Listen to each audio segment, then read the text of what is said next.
All right, next up, I'm gonna talk to you about the heating and air system.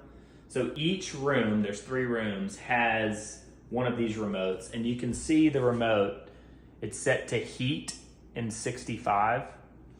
All 3 rooms have to be on either hot or cold. If you switch one room to cold, which I will do now, looks like a snowflake, like that, that's cold.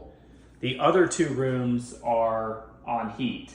So what you'll notice is because that one is set to cool, it now says E7.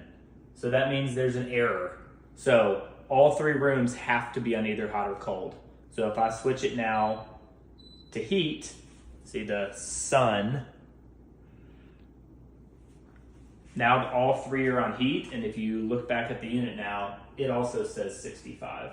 So there's a remote in this room, and then you can follow me to the bathroom. There's also a remote here. Notice it also says heat. And you can change the temperature to whatever, but both of them have to be on either hot or cold. And then we'll walk one more room over here. And notice this one also says heat.